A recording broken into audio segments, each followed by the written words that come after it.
l'idée ensemble, je pense, de faire un programme axé sur le rétablissement. Qu'est-ce que ça veut dire? Ça veut dire ajuster le traitement en fonction du projet de vie de l'individu plutôt que de chercher à simplement contrôler des symptômes. On s'est entouré de plusieurs personnes de la faculté, mais aussi de nos collègues qui travaillent avec nous dans le domaine de la santé mentale. C'était une façon de nous donner ensemble une communauté d'apprentissage qui allait être rendue disponible aux apprenants. Ce qu'on a pensé, c'est vraiment de diversifier les stratégies d'apprentissage. On a beaucoup travaillé avec l'équipe, dans le fond, de pédagogie par rapport à ça. On a aussi fait des textes beaucoup plus interactifs, un peu comme lire les nouvelles sur une tablette. On a aussi fait, dans le fond, des cas complexes évolutifs. À chaque module, il y avait vraiment une personne. Donc vraiment, je mets la personne au haut des priorités. Et puis, on devait évoluer avec elle, répondre à certaines questions par rapport à ce qui se passait dans sa vie en fonction des médicaments, tout en ayant le rétablissement en tête. Ce qui était vraiment intéressant, c'était vraiment au niveau de la communauté d'apprentissage. Puis ça, c'était un plus, je pense, où on a fait un groupe Facebook. Et puis, c'était un peu la plateforme pour discuter plus de l'actualité, je vous dirais. Puis, de l'autre côté, sur la plateforme vraiment d'apprentissage, il y avait un forum avec, justement, là, une question par module. On a essayé aussi de faire quelques rencontres synchrones, un peu pour favoriser l'esprit de groupe, je dirais.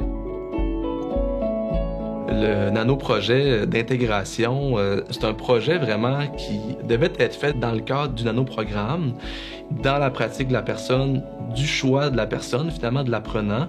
Donc, quelle action je peux faire pour faire la différence, soit avec mes collègues de travail, avec ma clientèle, pour favoriser le rétablissement.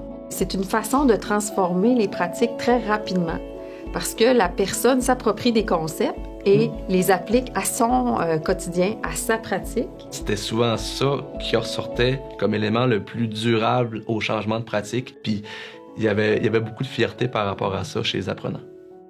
Il y a comme eu une synergie plus grande que la somme de toutes les parts, finalement, des évaluations, parce que les gens étaient inspirés des autres apprenants par rapport à la pratique, puis en groupe, ils ont tous un peu cheminé ensemble dans tout ça, puis moi, y compris dans le groupe, finalement. La retombée principale, c'est l'aisance et la légitimité, finalement, que les apprenants se sont donnés à travers les apprentissages pour ensuite intervenir d'une façon plus satisfaisante. Les apprenants, de plus en plus, notamment en pharmacie communautaire, ils devenaient graduellement la référence de leur milieu de pratique par rapport à la santé mentale. Puis ça leur amenait une certaine valorisation, puis une motivation à continuer après le nano de tenter de faire la différence d'une façon ou d'une autre par rapport à la santé mentale. On est assez content de ça parce qu'on voit les retombées directes maintenant sur la pratique, sur les personnes, mais on perçoit aussi que ça va améliorer nos enseignements. Il faut que ça demeure une formation qui est sensible aux enjeux et problématiques terrain des apprenants. Le programme fait la différence pour bien des cliniciens et ultimement bien des gens. Donc, nous, d'avoir cette reconnaissance-là, je pense qu'on est juste très fiers de ça, mais on est encore plus fiers, je pense, que ça fasse une différence sur le terrain, sur la clinique et sur les gens.